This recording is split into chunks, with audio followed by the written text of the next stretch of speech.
नमस्कार, स्वागत है आपका एसटीवी में। मैं हूं दिनेश भोगल और अब आप मेरे साथ देखेंगे एसटीवी की प्रस्तुति हमीरपुर आज।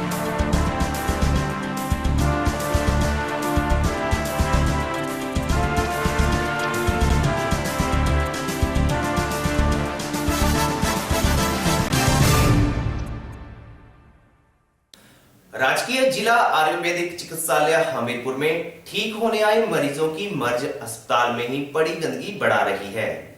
यहां पर दूर दराज से आए हुए मरीज अस्पताल की कार्यप्रणाली पर सवालिया निशान भी दाग रहे हैं। मरीजों का कहना है कि इस अस्पताल में ना ही कोई सफाई कर्मचारी आता है और ना ही वहां पड़ी गंदगी को कभी साफ किया जाता है।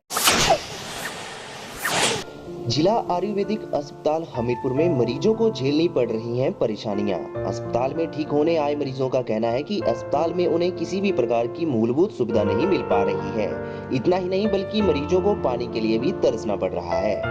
अस्पताल की बात की जाए तो करोड़ों रुपए की लागत से बने इस अस्पताल में अगर मरीज के साथ आए तीमारदार ही झाड़ू पोंछा करे तो यह भी प्रश्न सामने आ रहा है कि जो कर्मचारी अस्पताल में सफाई के लिए तैनात किए गए हैं उनकी भूमिका क्या होगी। मैं तो मंगलवार को एडमिट हुआ था यहाँ पे। अच्छा। और आज चौथा दिन आज पानी बंद हुआ है। यहाँ पे पानी नहीं है और ना ही यहाँ पे जो सिर पर झाड़ू मारने आता है ना वो ना ढंग से बात करता है ना ढंग से झाड़ू लगाएगा वो। तो ये जो मरीज के साथ अटेंडेंट होते हैं ये अपने आप बाहर कूड़ा इकट्ठा करके बाहर तक ये करते हैं सारे। तो आपने बताया जो यहाँ पे कोई आते हैं नर्स वगैरह उनको बताया, बोले क्या करें जी, अब बिल्डिंग तो बना दी, अब पानी तो गवर्नमेंट ने देना है, पैसे जमा हुए हैं, ठीक है, तो गवर्नमेंट आते आते अब टाइम तो लगेगा। सर मेरा नाम मोनू है ना, मैं धर्मशाला से आई हूँ। यहाँ पे मुझे ये प्रॉब्लम है, टॉयलेट में खुद साफ करती हूँ, टॉयलेट का साफ करने वाला भी कोई नहीं है। सफाई कर्मचारी एक है जो 3-4 दिन से छुट्टी पे है, पर वो करता है, और जो एक आता है वो बिल्कुल भी नहीं करता है, ठीक है। उसको पूछते हैं तो कभी मुंह से बोलता नहीं है।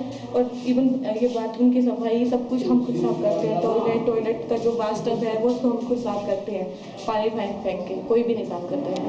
यहाँ पे पानी की भी समस्या है। जी हाँ, 2 दिन से पानी की प्रॉब्लम है जो हम झेल रहे हैं। नीचे से बाल्टियाँ भर के ला रहे हैं, और फिर जो मैं तो अटेंडेंट हूँ साथ में, पर जो मरीज है उनको भी हम दे रहे हैं पानी सुबह से ला के, और खुद भी वैसे ही कर रहे हैं। तो 2 दिन से पानी की समस्या से झेल रहे हैं। बर्तन नीचे जाके साफ कर रहे हैं हैंडपंप पे जाके। यहाँ पे ना कोई पानी है ना कुछ है, कोई सुविधा भी नहीं है। नहीं, सफाई के लिए एक्चुअली हमारे पास ना अभी प्रॉपर अरेंजमेंट नहीं हुआ है। 2 ही स्वीपर हमारे पास हैं, तो जैसे एक हमारे पास अगर छुट्टी चला जाए तो थोड़ी प्रॉब्लम हो जाती है। ये तो उसका हम कर रहे हैं, आरके से जल्दी उसका इंतजाम करने वाले हैं, कोई हायर करेंगे इसके लिए। पानी की यहाँ पे समस्या है। हाँ, पानी की पिछले 4 दिनों से पानी की समस्या चली, और यहाँ तक कि टॉयलेट में भी मरीजों को पानी नहीं मिल रहा है। नहीं, पानी आ गया है। अच्छा। आप देखा नहीं, पानी है। अच्छा। थोड़ा सा पंप में थोड़ी खराबी थी, उसको ठीक हो गया और पानी इसमें आ गया है। सुनने में आ रहा है कि जो जहाँ से आप पानी लेते हैं परमानेंट कनेक्शन तो है इसके लिए? नहीं, इसके लिए भी हम अपना अभी ऐसा है कि जो हमने स्कीम इसके लिए भेजा, एस्टिमेट भेजा है, तो अभी सेंक्शन के आया नहीं है, पर हम शीघ्र ही आरके से द्वारा ही अपना बोरवेल लगाएंगे, तो अपना पंप लगा के इसको स्कीम में चालू करेंगे। अभी तो टेम्प्रेरी अरेंजमेंट हमने किया हुआ है, क्योंकि मीट आउट नहीं नीड हो रही, बिल्डिंग बड़ी है और सप्लाई बहुत कम थी। इन्हीं सभी परिस्थितियों के बीच क्या अस्पताल में ठीक होने के लिए आए मरीजों का मर्ज गूंगी बहरी व्यवस्था के चलते ठीक हो पाएगा, ये तो आने वाला समय ही तय कर पाएगा। सीनियर सिटीजन काउंसिल हमीरपुर द्वारा जिला में स्थित 16 गौशालाओं में पल रही 1000 गौओं को 2500 रुपए का पशु आहार व चाटलू वितरित किया जा रहा है। सीनियर सिटीजन काउंसिल हमीरपुर के प्रधान ज्ञानचंद शर्मा ने बताया कि संस्था द्वारा हर वर्ष दान किए पैसों से इस प्रकार की सहायता की जाती है। सीनियर सिटीजन काउंसिल हमीरपुर सदैव लोगों की सेवा में तत्पर रहती है। काउंसिल प्रधान ज्ञानचंद शर्मा ने बताया कि सीनियर सिटीजन काउंसिल हमीरपुर समाज सेवा को लेकर सदा सक्रिय रहती है तथा असहाय व पात्र लोगों को हर संभव सुविधा भी मुहैया करवाती है। सीनियर सिटीजन काउंसिल हमीरपुर हर वर्ष गौशालाओं को पशु आहार व चाटलू वितरित करती है। इस बार 2.5 लाख रुपए का पशु चारा व चाटलू जो है वो जनवरी महीने में गौशालाओं को, जिला में 16 गौशालाएं हैं, उनमें बांटा गया। ये इसलिए किया जा रहा है कि गौओं को पौष्टिक भोजन मिले। अलबत्ता ये भी मांग है कि उन्हें घास दे दिया जाए या भूसा दे दिया जाए, लेकिन जो सबूत डॉक्टर्स हैं इस फील्ड में वो कहते हैं कि नहीं, इनको फीड दो, इनको पशु आहार में कई मिनरल्स होते हैं, उनकी कमी होती है तो वो दो। तो इस साल इस कार्य के लिए हमने 5 लाख का बजट जो है वो निर्धारित किया है। 2.5 लाख रुपए की फीड और चाटलू बांटा गया है और 2.5 लाख का इस साल के अंत तक जो है वो बांट दिया जाएगा। इसके अतिरिक्त संस्था के और भी कई कार्यक्रम हैं जिनमें जो निर्धन बच्चे हैं लेकिन मेधावी हैं उनकी पढ़ाई पर भी खर्चा किया जा रहा है। कन्याओं को तो घर बैठे ही हम सहायता देते हैं, उनकी फ़ीस वगैरह का सारा खर्चा देते हैं और अगर कहीं संस्थान में दाखिल हैं, जैसे ITIs में हैं, पॉलिटेक्निक में हैं, तो उनको किराया भी देते हैं। तो इस तरह ये भी हमारा लक्ष्य है अब इस साल कि ऐसे मेधावी निर्धन बच्चों 100 बच्चों को हम सहायता करेंगे पढ़ाई में। अगर वो हॉस्टल में रहते हैं तो उन्हें हॉस्टल का सारा खर्चा दिया जाता है और इस साल इस काम के लिए से 6 लाख रुपया खर्चा होने का अनुमान है, जो कि अगले साल बढ़कर 10 लाख हो जाएगा। समय समय पर जैसे आँखों के जांच कैंप थे या ऑपरेशन कैंप थे वो भी लगवाते हैं और मल्टीपर्पज़ हेल्थ कैंप भी लगवाए जाते हैं, परंतु इस बार ज़्यादा जो जोर है वो गौओं के को पौष्टिक आहार पर है, क्योंकि देखा ये जा रहा है कि आवारा गौओं की संख्या जो है वो बढ़ रही है। जहाँ जहाँ भी चौराहे हैं, पुल हैं, वहाँ पर ये आवारा पशु हैं और रात को लोगों की खेती बाड़ी को जो है नुकसान पहुँचाते हैं। इसको देखकर बहुत से किसानों ने तो फसलें बोना ही जो है छोड़ दी है। तो सीनियर सिटीजन काउंसिल ये सारा खर्चा जो है ये दानियों से आए हुए धन का ही से ही होता है, सरकारी कोई सहायता इसमें नहीं है।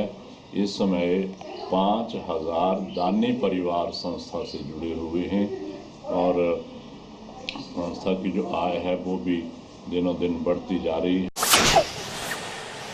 हिमाचल प्रदेश विज्ञान अध्यापक संघ जिला हमीरपुर इकाई की बैठक बाल स्कूल हमीरपुर में आयोजित की गई। इस बैठक में संघ के पदाधिकारियों ने लंबित पड़ी मांगों को जल्द प्रदेश सरकार से पूरा करने के बारे में भी चर्चा की गई।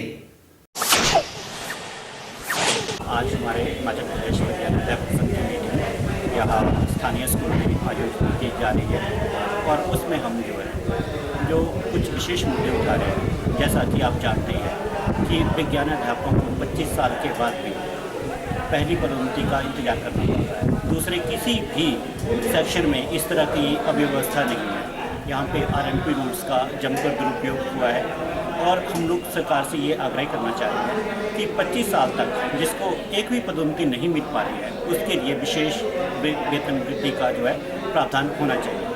इसी के साथ हम लोग ये भी बोल रहे हैं कि बहुत सारी पोस्टें हेडमास्टर्स की, प्रिंसिपल्स की रिक्त चल रही है, तो सरकार को पहले ही पदोन्नति को लेकर जो है टीचरों में इतना ज़्यादा रोष है, तो उस रोष को देखते हुए बड़ी तेज व्यवस्था बनानी चाहिए जिसके कारण जो है ये रिक्तियाँ बड़ी शीघ्रता से भरी जा सके। और हमारे यहाँ पर जो है जैसे 2 साल का ग्रेड पे का एक प्रावधान रखा हुआ है कि 2 साल के बाद मिलेगी। हम लोग ये चाह रहे हैं कि जो रेगुलर टीचर्स होते हैं उनके लिए ये प्रावधान जो है वो बेकार की बात है। और इसमें अभी हम लोगों को सुनने में आया हुआ है कि सरकार ने ये निर्णय ले लिया हुआ है कि ये इम्प्लीमेंटेशन जो है वो 2 साल की ग्रेड पे रोकने की नहीं होगी। तो इसको जो है हम लोग चाह रहे हैं कि जो गवर्नमेंट है वो हमारे विभागाध्यक्ष जो होते हैं उनके ऊपर उनको एक सर्कुलर जारी करे कि इसको जो है इम्प्लीमेंटेशन इसकी प्रॉपरली की जाए।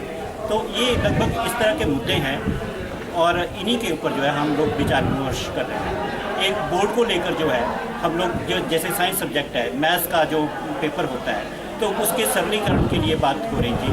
और हम लोग आभार प्रकट कर रहे हैं अपने चेयरमैन साहब का, बोर्ड के चेयरमैन साहब का, कि उन्होंने ये बात सिद्धांतिक रूप में मानी हुई थी। परंतु खेद के साथ मेरे को ये बोलना पड़ रहा है कि अभी तक उसकी इम्प्लीमेंटेशन नहीं हो पाई है।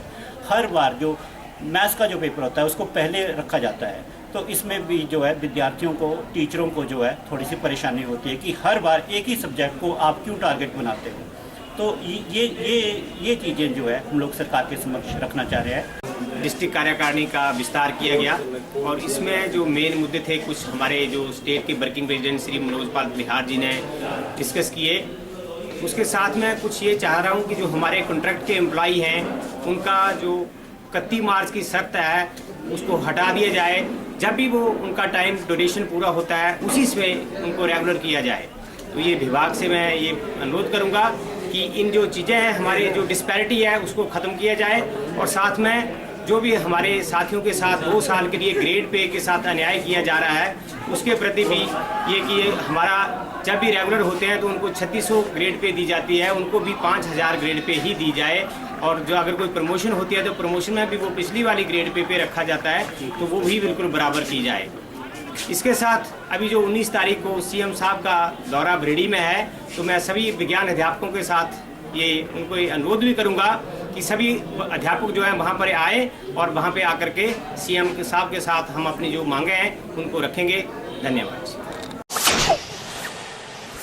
बड़सर में फौजियों के लिए सीएससी अस्पताल खोलने के लिए जय जवान जय किसान के संयोजक एवं प्रदेश कांग्रेस सचिव सीताराम भारद्वाज ने आंदोलन शुरू करने का ऐलान किया है। इसके अलावा पूर्व सैनिकों का प्रतिनिधिमंडल राजस्व मंत्री कौल सिंह ठाकुर से भी मिला है और सीएससी के लिए दान की गई भूमि को डिफेंस के नाम करने की भी मांग की है। हमीरपुर आज के इस अंक में फिलहाल इतना ही। अब मुझे दें इजाजत और आप बने रहें एसटीवी के साथ। नमस्कार।